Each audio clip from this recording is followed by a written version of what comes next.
Merhaba arkadaşlar, kanalıma hoş geldiniz. Bugün yine çok güzel ve çok kolay bir örgü modeli çalışacağız beraber. Ben şöyle ön hazırlık olsun diye ilmeklerimi attım şişime. 16 tane ilmek attım model gösterebilmek için, bu bana yeterli bir sayı. Modelimiz 2 ve 2'nin katlarından oluşuyor. Dediğim gibi yapımı son derece kolay. Şimdi ilmek atışıma göre ben ters sırada kalıyorum. O yüzden zaten modeli kurabilmek için bir sıra örmemiz gerekiyor. Şimdi dilerseniz modelimizin yapım aşamasına geçelim. Evet, dediğim gibi modelimize arka sırasından bir sıra örerek geleceğiz. İlk kenar ilmeğiniz ilk sıra olduğu için örüyorum. Şimdi bir tane ters, bir tane düz. İlk sıramız bu şekilde. Bir tane ters, bir tane düz öreceğiz.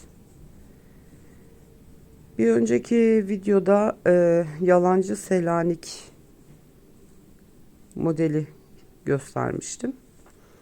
O birinci versiyonuydu. Yani yalancı Selanik'in birçok versiyonu var. O ilk versiyonuydu. Bu da ikinci versiyonu diyebiliriz. Bir ters bir düz. Arka yüzden ilmeklerimi örüyorum.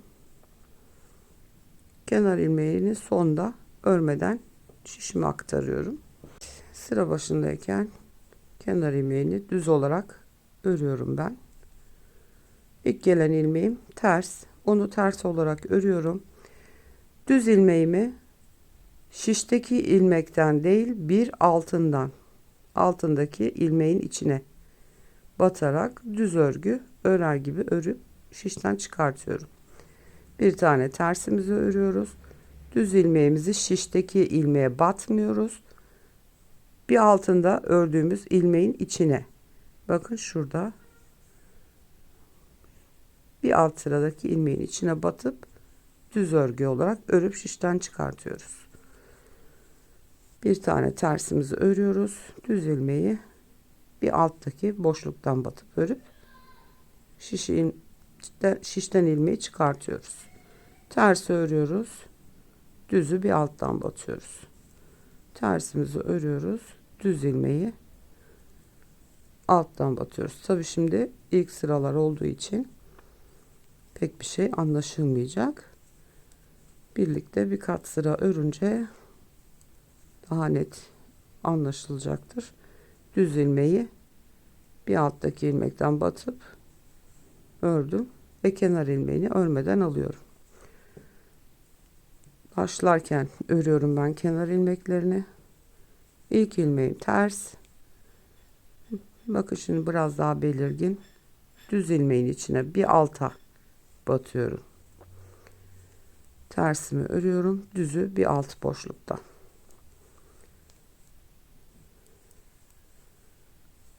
Örmesi çok kolay. Bir ters bir düz lastik örer gibi. Ama düz ilmeklerin şişteki ilmeğine değil, bir alttaki ilmeğin içine batarak örüyoruz. Farkı o sadece. Buraya değil, bir alta. Gerçek Selanik zor. Şaşırabiliyorsunuz. Yani ben sevmiyorum açıkçası gerçek Selanik'i örmeye. Çünkü şaşırdım mı komple sökmek gerekiyor. Düzeltme imkanı da yok. O yüzden alternatif olarak bunu örebilirsiniz. İlk kenar ilmeğini düz olarak örüyorum. Bir tane ters. Alttaki ilmeğin bakın tam belirgin oldu. İlmeğin içine batıyorum. Bir ters, düzü alta batıyorum. Şunu kenara alalım. Bir tane ters, düz ilmeği alttan battım. Bakın şişteki ilmeğe değil, bir altındaki ilmeğin içine. Çok kolay yapımı var. Düz ilmeğin içine, alttakinin. Şişe değil, bir alta. Çok kolay. Yeni örgüye başlamış arkadaşlarımız çok rahat yapabilirler. Hafiften modelimiz ortaya çıkmaya başladı. Bir sıra daha yapalım birlikte. Kenar ilmeğini ördüm. Bir tane ters, düz ilmeğin bir alt sırasındakine batıyoruz. Bir alttaki ilmeğin içine.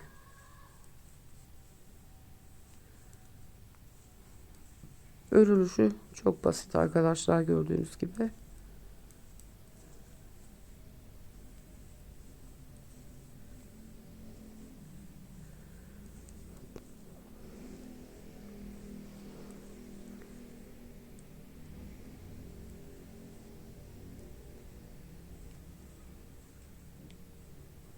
Kenar ilmeği. Şimdi tabi burada pek anlaşılmıyor. O yüzden ben kamera arkasındayken daha büyük bir parça örmüştüm. Şöyle göstereyim, bakın. Oldukça güzel duruyor. Aynı Selanik örgüsü. Bakın.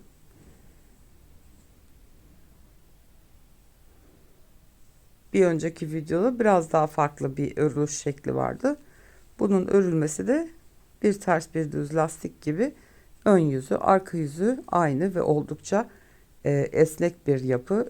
Duruşu örüldüğü zaman toplanıyor gibi görünüyor ama çok fazla esneyen bir model.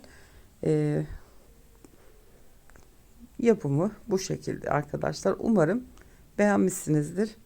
Bir sonraki videoda görüşmek üzere. Kendinize çok iyi bakın. Hoşça kalın.